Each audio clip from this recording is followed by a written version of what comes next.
Welcome to the shooting show. This week we follow pigeon supremo Geoff Garrod hitting the woodies on his own patch. Plus we bring you all the latest news from the shooting world.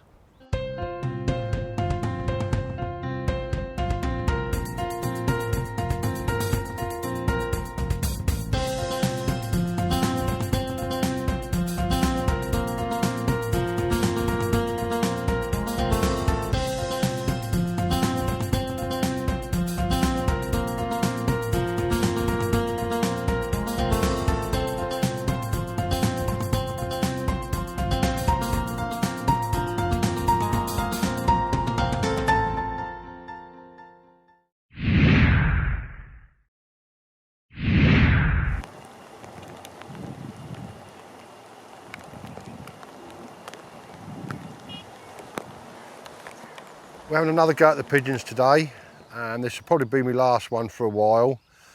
Purely simple reason is because they're still feeding on the rape here, and the rape's still podding up, so they are doing quite a bit of damage. But what I have seen is that there's now pigeons beginning to look at the barleys and the wheats. They're getting to the stage now where they're becoming sort of like more developed, a little bit more milky, and the pigeons are liking that. And once they find that, the tram lines and the barley, and you get a bit of laid, then most of these pigeons on this rape will go on to the barley and the wheat. So we're having a little go here, probably like I say the last time on here. Just got a bale hide here with an ordinary net in front. About, I don't know, 3 to 4 weeks ago, we had Mohammed, who was the prize winner from the Eley competition. And we was actually shooting out of that clump of trees there in the background. And what I did notice at that day and days since, that we've got a nice patch of open ground here that the pigeons are concentrating on. So I took a set of bales that were at the bottom end of the field and moved them up to here, with obviously the looking to get a day out of it.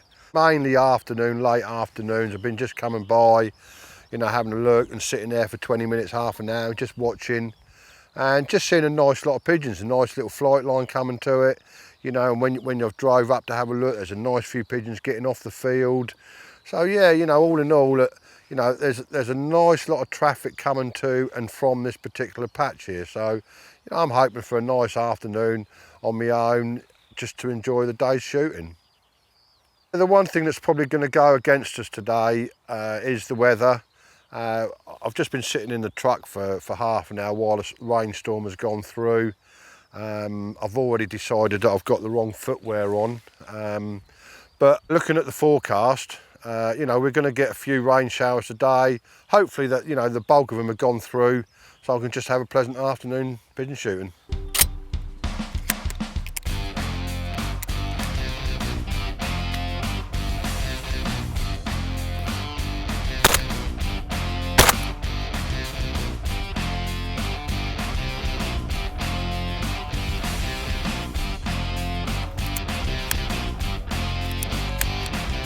They all come in like that, we'll be laughing.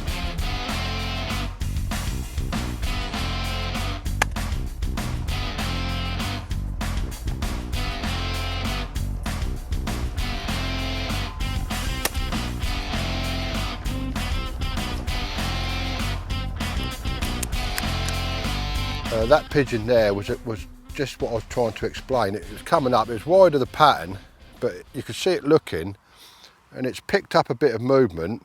You can see its whole sort of body motion has looked and moved, seen the rest of the decoys, and just come in just like a perfect decoying pigeon, which allowed me to shoot it right over top of the pattern. It's just that movement in the hide, in the decoy pattern, that's all we need now.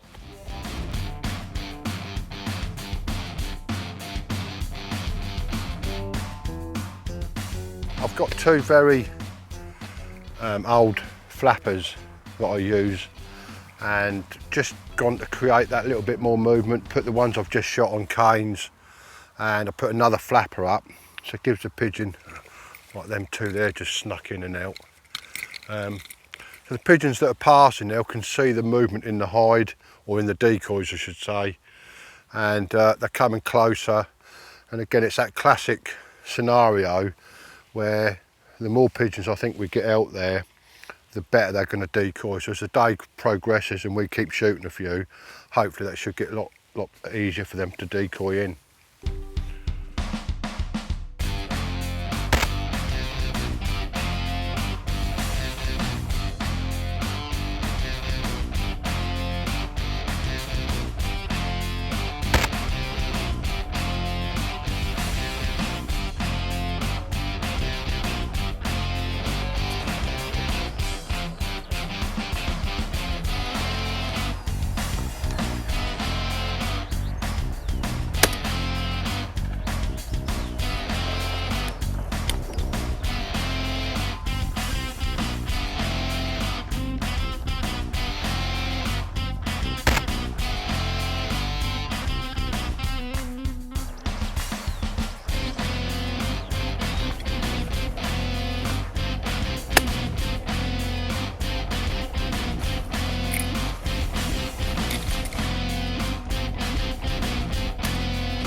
It just rain just beginning to sneak in there.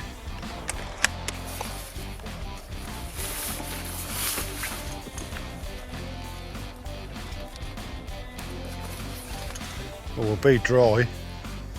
Whether it works or not, I don't know, but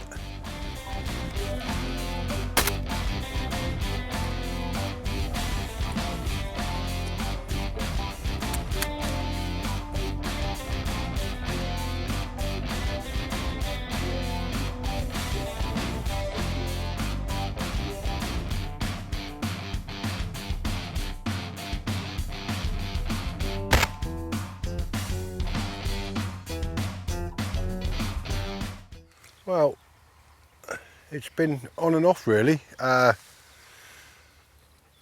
Started off, had one or two come in, you know, or passed, or shot one or two, built the pattern up. They've had a nice little spell where we've had some decoying in, lovely. But at the moment it's just gone dead. There's a few pigeons been drifting over the road, other side onto another field of like bit of rape down there, which I've just got up. But it's about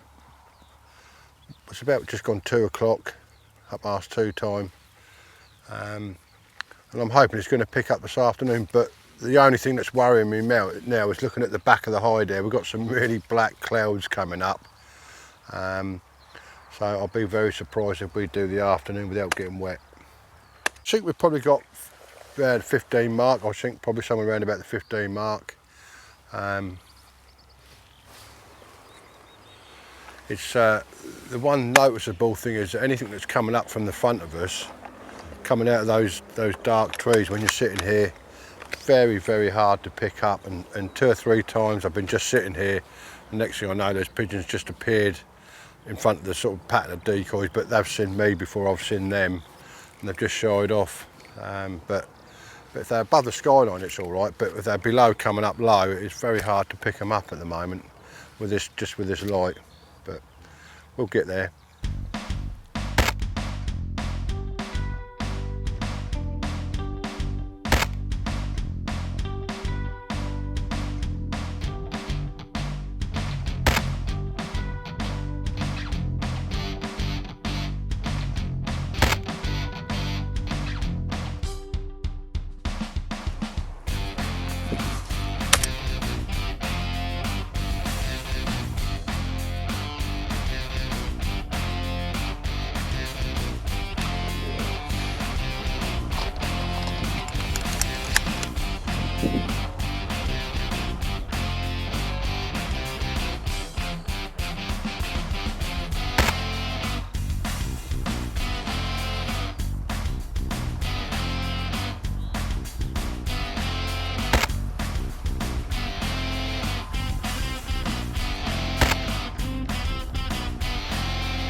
Right, well that's the finish of another day.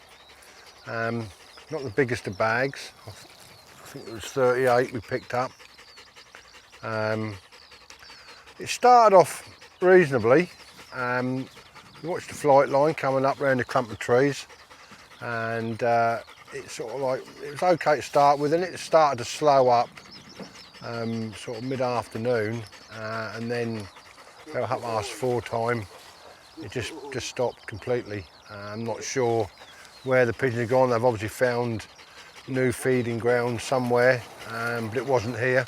There's a lot of barley and wheat just coming on here and just getting a little bit green and milky stage where pigeons absolutely adore it.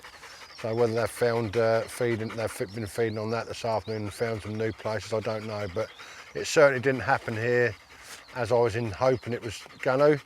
But the bottom line of it is that that's just pigeon shooting. But you know, I've been out here on my own, killed some nice ones, missed some stupid ones. But all in all, that's pigeon shooting.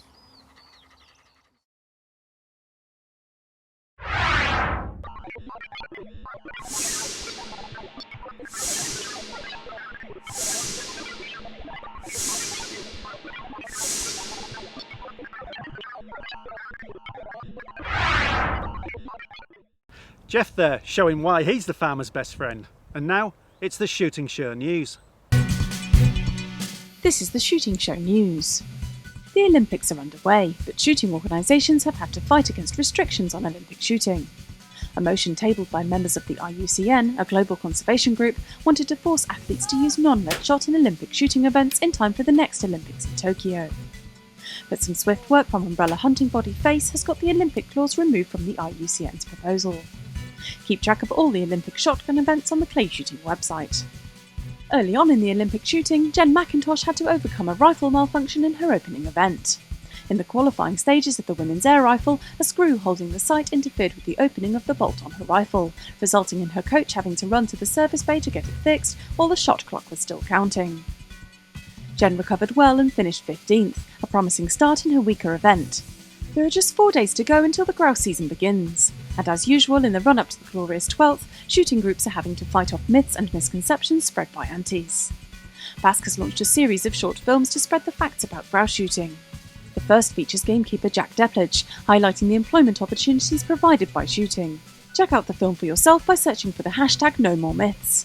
And if you can't wait to head to the moors, pick up a copy of the August issue of iShoot magazine. It's a grouse special. With the lead shot debate over for now in the UK, shooting representatives have released their agreed findings from the proceedings of the Lead Ammunition Group. John Batley, Stephen Crouch, Mark Tufnell and Barney White-Spunner all walked out of the group in protest at its anti-shooting bias. Now they've used their own report to reveal the failings of the LAG process.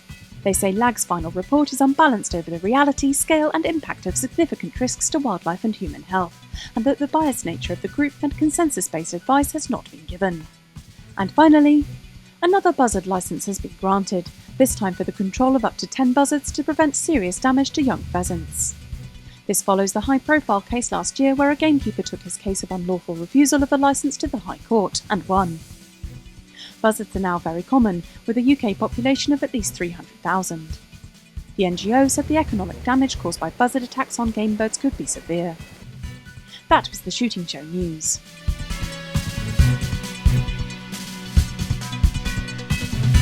Well, that's it for this week. Thanks for watching. Please like us on Facebook and follow us on Twitter. And if you're not a member of BASC, it's time to join now.